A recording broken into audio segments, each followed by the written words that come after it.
Welcome to the Retirement Lifestyle Show. I'm your co-host, Roshan Loungani, here with Adrian Nicholson. We're excited for another great episode today. Adrian, how have you been? How's the last week or 2 weeks actually been? The last 2 weeks have been great, Roshan. I'm really excited for our podcast today. Our topic today is going to be National Financial Literacy Month.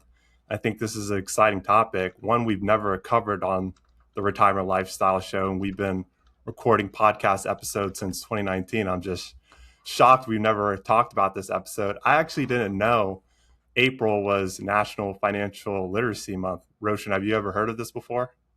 Nope. You had mentioned it to me, and I think that's the first I'd heard of it. I wonder how long that's been the case. Yeah, I definitely would probably want to look into that to see what it is because, again, it just came across my radar recently. And I thought, what better topic than to talk about this month than financial literacy? And with today, I mean, we have more access to financial information than ever before, whether it's like apps on your phone, social media posts, podcasts, YouTube. I mean, you name it, you can learn anything at any time. But I think the real value in today's episode is just understanding this kind of quote: access doesn't always equal understanding. And I think financial literacy matters a lot because it sometimes get reduced to quick tips, or like I mentioned, just like quick social media posts. But I think real understanding takes more than headlines or like a graphic. I mean, if you find like a post like online, especially like on social media, that's related to anything financially like related, and like you click it or hit it or liked it, I mean, next time like you go on the internet or go on social media, you're just going to be bombarded with more things pertaining to that, more financial posts. And it's really hard just to see what pertains to you, what could actually help you in your financial plan or your investing.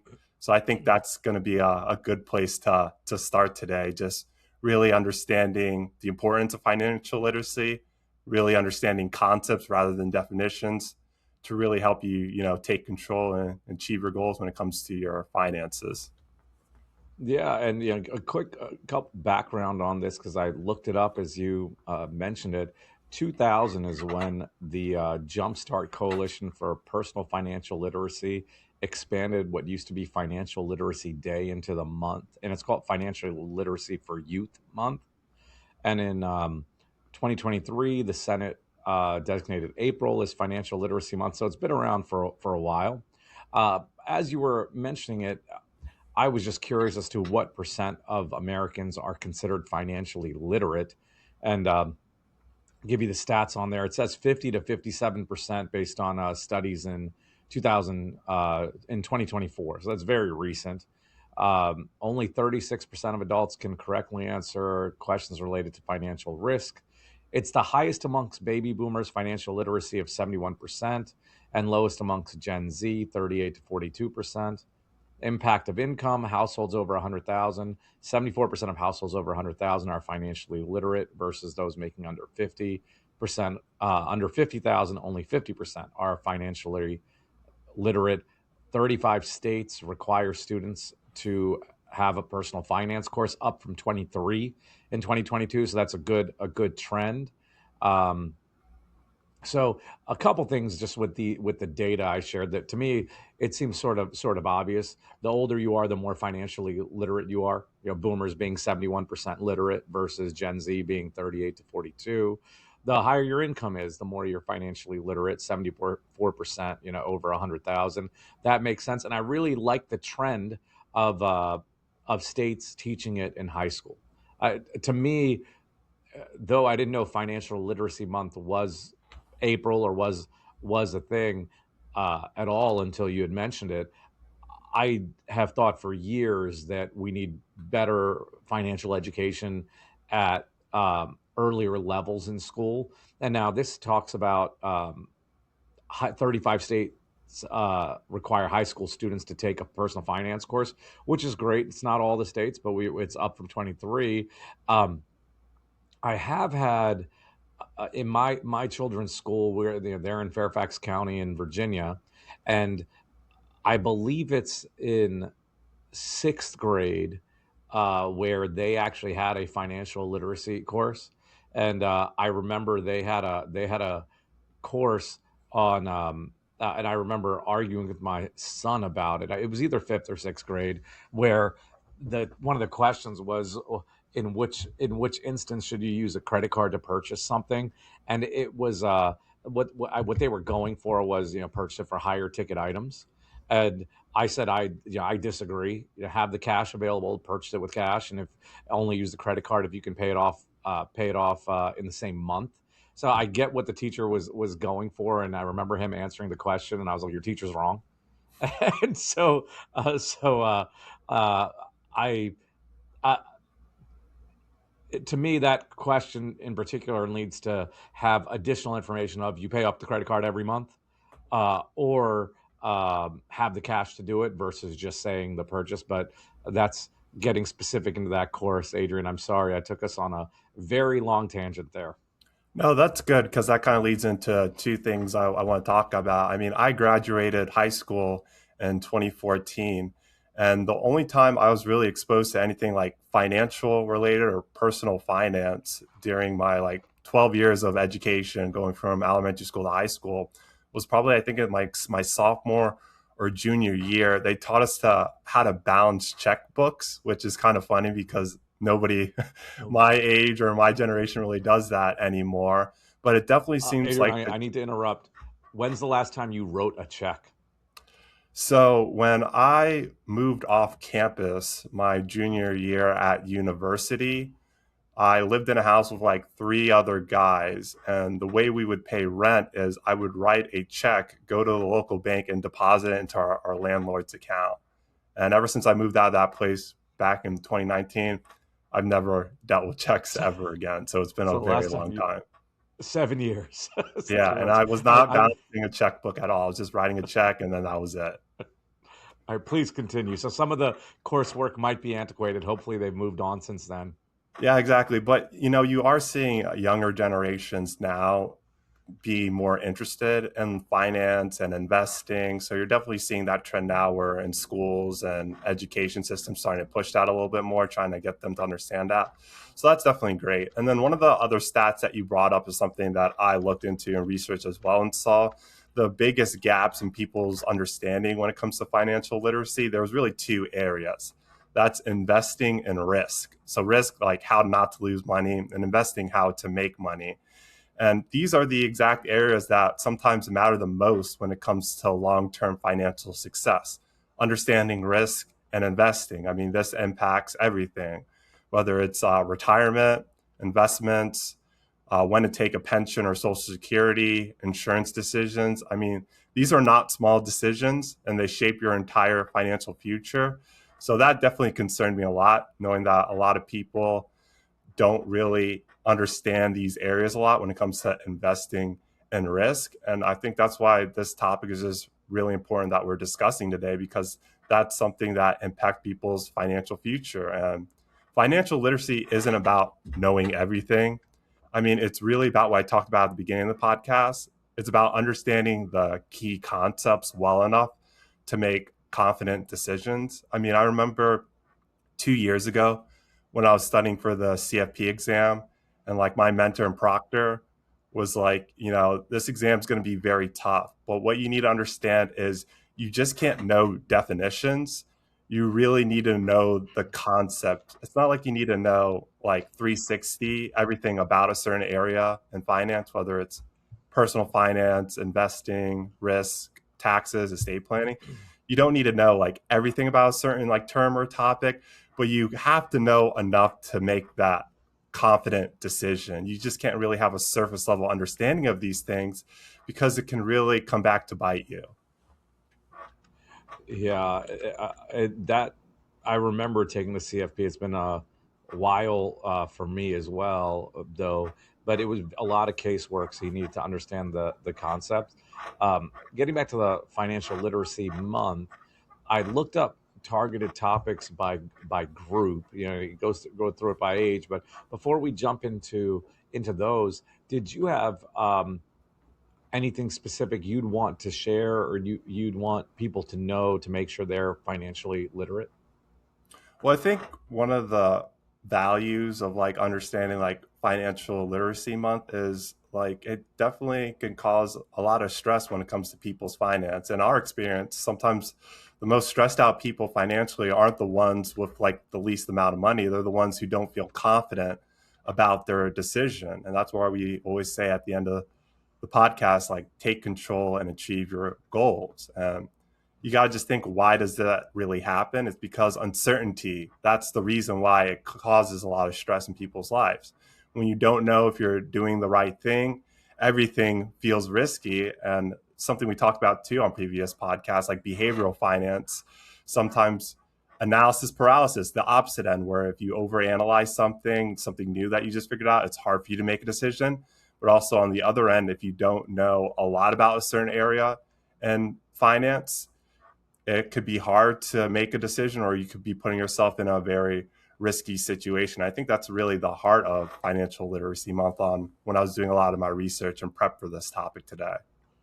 Yeah, and this what I had seen, and I'll read this out to you, is for the youth K through 12, uh, teach the focus. They focus on the basics of money, the value of work, and uh, save, spend, and share model. And so, when I think of youth and what I would want to teach them, um, our listeners from the beginning what might remember that Eric, our co-host, he had said he would give his children an allowance, and he would give them the jars. They would get jars to put money in. There was spend now, spend later, and charity money they would give to charity. I believe they would have, and I think they would have a save area. We need to bring Eric back on to refresh our memory with those four.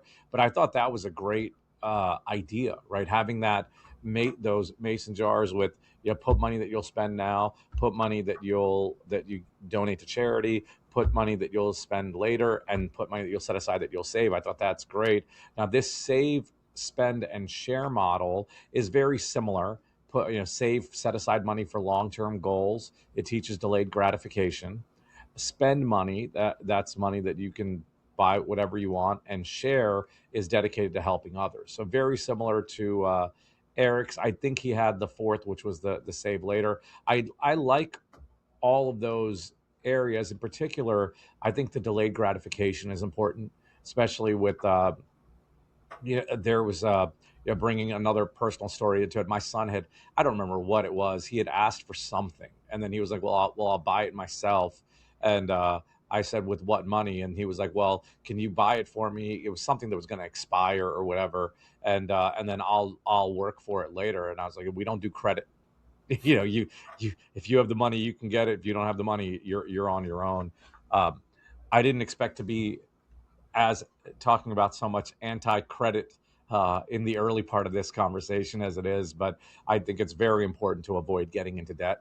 So, and just to expand on that, since I've mentioned it, good debt versus bad debt. Right there, investing in yourself, like your education, getting a mortgage, it's good debt.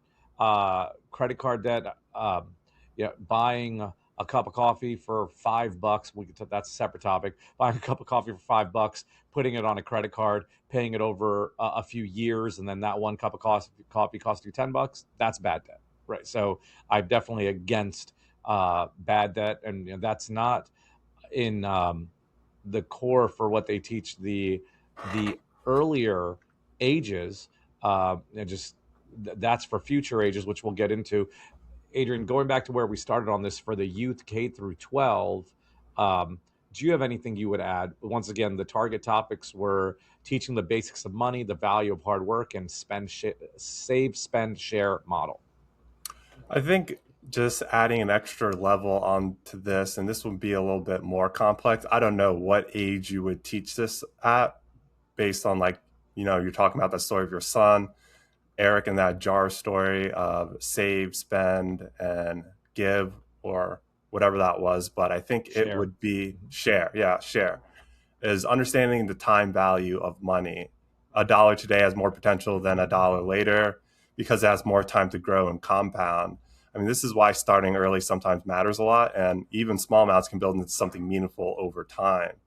And on the flip side, waiting can cost you more than you realize. So time is definitely your biggest advantage. Use it early and consistently. And it can get very complex. I remember some of my courses back at university, just doing like the calculations for present value and future value with an interest rate, payments, and the time frame. It can get very complicated, but I think really understanding how that works and pertaining to your own personal finances and investing is really the key to unlocking wealth in the future. You know what's interesting? I agree with what you said completely. Let me ask, you studied finance. When did you first get introduced to the time value of money and inflation? I'm going to couple them together because I think you need to teach that hand in hand. Do you So I remember when definitely, you were yeah, introduced? I definitely was introduced to it my second year at university, and it was like I mentioned, it's like very basic. Like you put 1,000 into an account. This is the interest rate you get. You're going to hold it for about 5 years. What's going to be the future value of it? And that's the thing where you're first exposed to it, where you have a certain interest rate or investment rate at this standpoint, and you're just trying to calculate it what that will be in the future. And then you do a whole bunch of scenarios. Like, for example, if you put in 1,000 today and you have 10,000 in 5 years, what kind of interest rate that you get? Mhm. Yeah. Inflation was definitely taught more in my economic courses, where you just understand like the concepts and definitions of it. Yeah, the reason I asked you specifically when you learned it, and the fact that you studied finance is, I don't think that's taught. The concept of the time value of money and inflation. I don't think that's, if you're not studying finance, I think you're likely not getting that. So maybe that's an area that we need to do a better job of teaching. I think yes, you're right, but like I mentioned at the beginning of the podcast, like if you're on social media or you're a computer or you're online, you're bound to come across posts saying, it's kind of like those generic posts where if you put in like a certain amount of money every day, you're going to have this huge value over the future, or the importance of investing. I get what you're saying. You really have to strip down the different layers to understand, all right, this is just really showing the value of the time value of money. But that's where you have to go past the surface level and really do your research and see and understand these concepts, especially if you're trying to apply it to your own situation. This is definitely not financial advice. Always consult like a professional. But I think that's really the value and the understanding of like financial literacy month is just you can't be so surface level with these topics if you really want to apply them into your situation and not, get impacted by some mistake or some risk that's out there. Uh, yeah, yes, yes. But going back to your statement on social media, and please educate me because I'm definitely not that knowledgeable in it. Aren't you creating your own feed so you get for what you see? Meaning that if you don't have an interest in particular interest in finance and haven't created that within your feed, you won't see that time value information. Am I right about that? You're right, but I think the thing that surprised me the most, especially what I learned about this year or last year, if you're like hovering over a post for like 5 seconds, or you click on it, or you just, the Mhm. algorithms now are just so complex where it will throw something back at you like a couple minutes later or next time you get in. It's more like what's that like old term they use in like marketing or advertising, like a subliminal like message in a way where like Yeah. they can tell if you like, are on this thing for like more than 5 seconds, and then you're just going to get bombarded with it. And I think that's where like an issue in today's society, or just like online, where you're getting so much, and then you'll get like a lot of conflicting information. You'll, go on like an understanding of time value of money post, and then there could be like the next post you see is like why time value money is really not that valuable, and that a dollar in the future is more important than a dollar today. It's just a lot, and that's where like education is important. Really understanding the concepts is important to make you more confident and see which ones really have value and which ones don't. Yeah, definitely interesting topic. I think where that time value would get added on there. Even with the social media posts that you mentioned, I still would, with no background data, nothing to back this up. I still would believe it's probably under taught. The next group that they target is college students, and they say the focus is on managing student debt, understanding credit cards and making first time financial decisions. I would argue that at this age it's not enough. Right? College students should have, I think, a more in-depth knowledge. Now I wonder if a core class requirement at the university level for personal finance should be. I would argue it should be required. Now I don't know if universities would agree with me or if they would execute upon it, but I think that it really, that's the point where I think you, because when you're, my thought process is when you're a college student, you're definitely old enough and smart enough to grasp the concept, and you don't have that much money yet, and so you should know this information by the time you start making money when you're graduating. So that's where I'd argue that the education really needs to be added in there. And I'd say that, if these are the target topics, I would say that's probably not sufficient. Yeah, I definitely agree with that. And the one thing I would really add on that is from more of like a personal level, like understanding like what your numbers are, what your goals are, what your lifestyle is, especially when it comes to your assets, your liability, your income, and your expenses. I mean, a lot of people start investing without ever defining these. And I think that's where the mistake lies, which makes it hard to know if you're on track or not, or you're headed in the right direction to achieving these things that you want in your life. Yes, yeah, yeah, and you mentioned goals. That reminded me. So I was speaking to a friend of a friend. Is probably 10 years younger than me, right?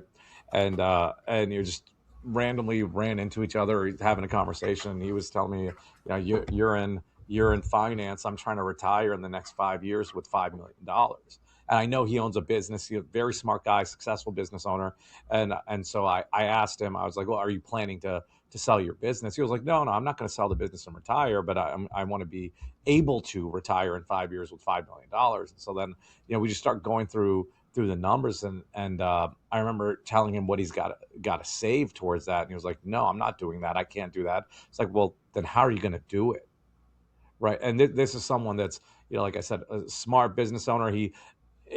He uh, manages the business finances. So, you would definitely say it's an intelligent person. You would assume he's financially literate, which he probably is. But going back to your point, Adrian, about goals, it's that he had a dream because he had a number and a time frame, but he didn't have a goal because he didn't actually measure how he would get there, what he would do to get there. So that's where, going back to these age ranges as well, I think it's very smart to have this conversation with college students as well that early of, well, what are your goals? And it doesn't necessarily have to be retirement, but it could be, if they're like, oh, I want to be a millionaire by the time I'm 30, they're graduating at 22. Well, here's what you got to do. How are you going to do it?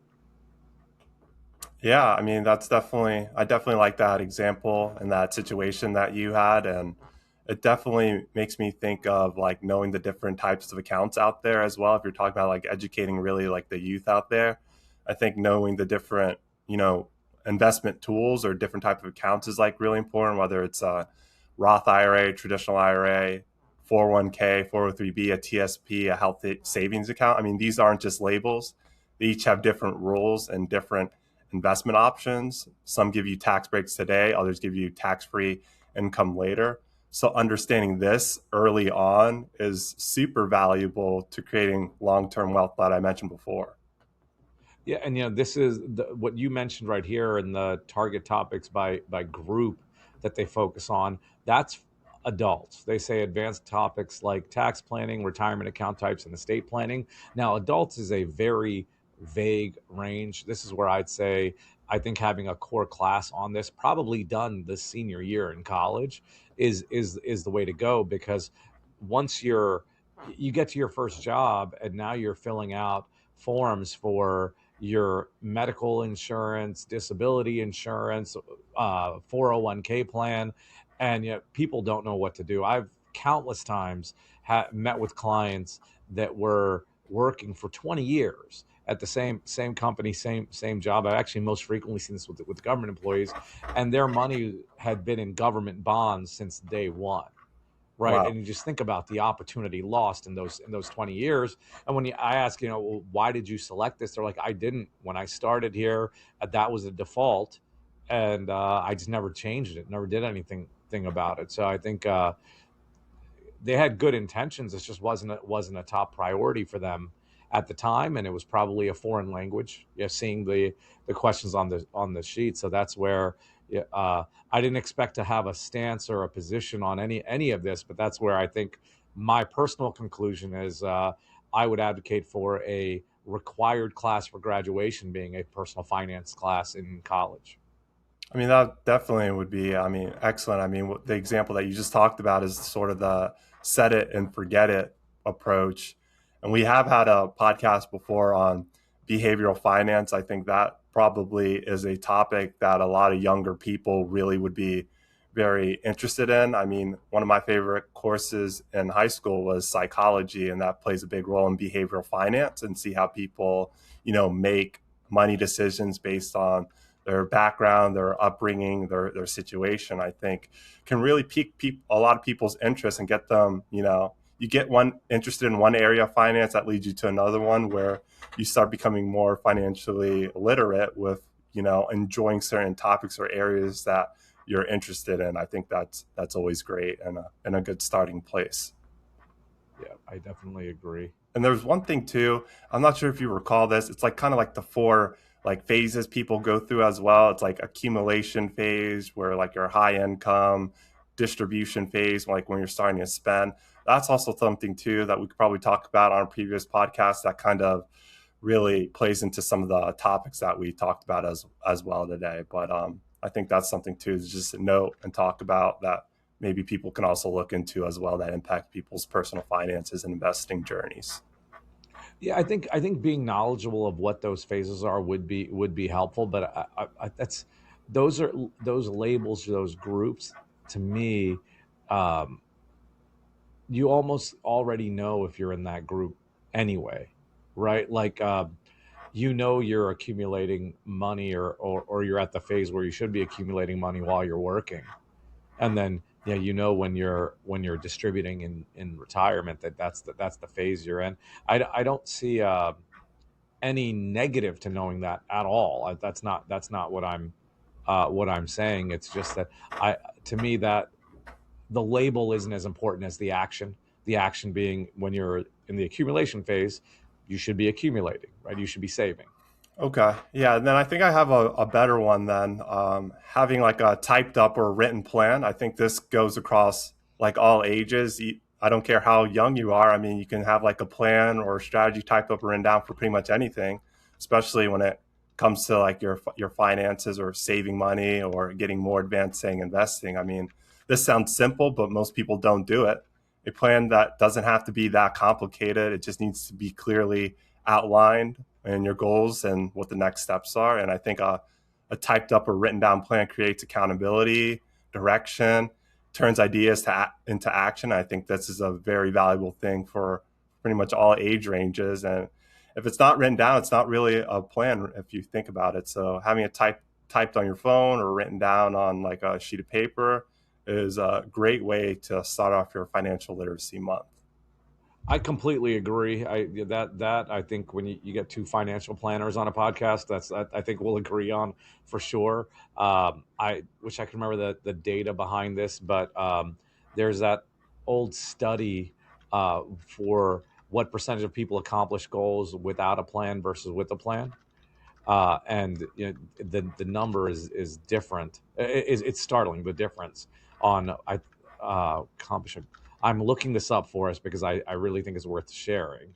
Yeah, and then while Uh, you look it up, I'll just like add to the one thing. We talked about this on a previous podcast before. I don't really remember what the episode was called, I think it was like our like financial like law of the lands episodes where just actually typing it down or writing it, like getting from mind onto your phone or paper is like a very good first step and give you like a high chance of actually pursuing and achieving that goal. Where if you're definitely, in a very busy stage of your life, you have a lot going down, it can definitely get lost or missed or just forgotten about, where just getting it out and about is like a good step in the right direction.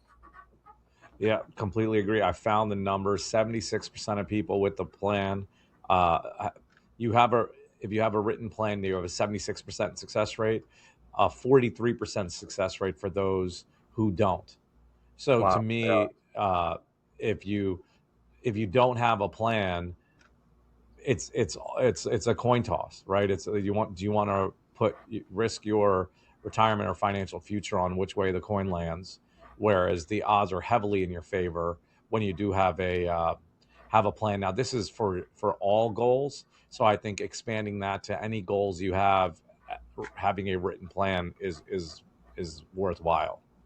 And then review the plan, by the way, what regardless of what frequency the interval is, whether it's every day to once a year. I think writing it down and then reviewing. I think once a year is probably not enough, but writing it down and reviewing it are very important. Yeah, it's like a checkpoint, right? When you write it down, just when am I going to review this again, or where am I going to look, or kind of take stock on where I am, is the way you hold yourself accountable. And that's some of the big themes when it comes to financial literacy month, just being accountable, and small improvements and knowledge can lead to better financial outcomes over time, is kind of like my final take for this episode. What about you, On Roshan? there. Yeah, a couple things. Just while we're finishing this topic of having a plan, I saw this other study as I was searching for this by New Tech Northwest. It said 3% of people who wrote down their goals were three times more likely to succeed than 14% of people who didn't have who had plans but didn't write them down. But 83% of people had no goals at all, right? And I find that surprising that 80 is it really that many people that don't have a plan? I'd want more research on the study, but my takeaway from this episode, if we're trying to help people get financially literate, I would say, and if we're focusing on younger people, I'd say build the foundation. The foundation to me is making sure you have that cash reserves, and we do customize it when we do our planning with clients, but at least 2 to 3 months of cash. Really, 3 to 6 months is normally what people talk about of your expenses in cash. Second, uh, stay out of consumer debt. I mentioned the good and bad debt. I think that builds the foundation. And then Adrian, highlighting what you said with the time value of money, I'd say start saving and investing and using tax favored plans when you can. IRAs, traditional IRAs, Roth IRAs, 401ks, TSPs. Start using those plans where you get some kind of tax benefit when you're saving for the long term. And I've in general seen a savings target of 20%. If you save 20%, everything should work out, in the long run. So I would throw that out as well as the foundation being um, the cash and being debt free, then building upon that with the long term savings and giving a general savings target. So I think those would be the items I would say if someone wanted the bullet points of, I want to fast forward through Roshan's tangents. What should I do? Those are the points I would say you go with. I mean, those are all great, and it kind of makes me sad that financial literacy month is just boiled down to 1 month. It should be just year round, honestly, every single day, because this is such an important aspect of somebody's lifestyle, their retirement, their future, career decisions. It's definitely a lot, but at least it's just like a reminder every month just to get serious about it and plan for it. I completely agree. Take control and achieve your goals. We'll be back with another great episode soon. If you need help, reach out to us, like, subscribe, give us 5 stars. Thank you again for joining us. Take control and achieve your goals.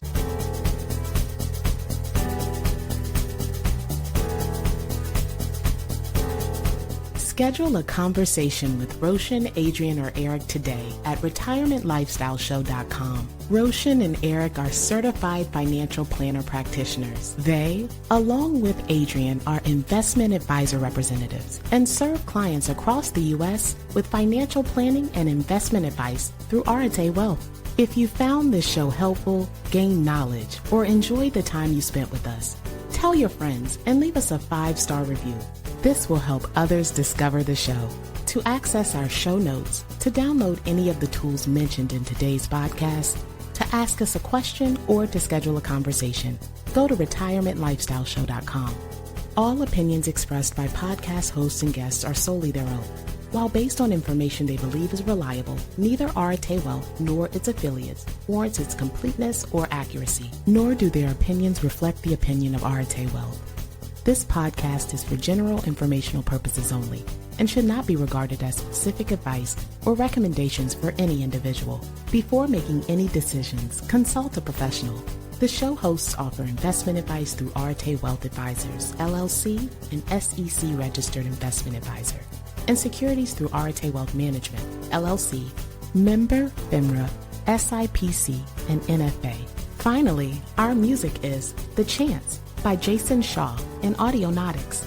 It's part of the YouTube audio library, and it's licensed under a Creative Commons license. I am Ray Voices. Thank you for listening.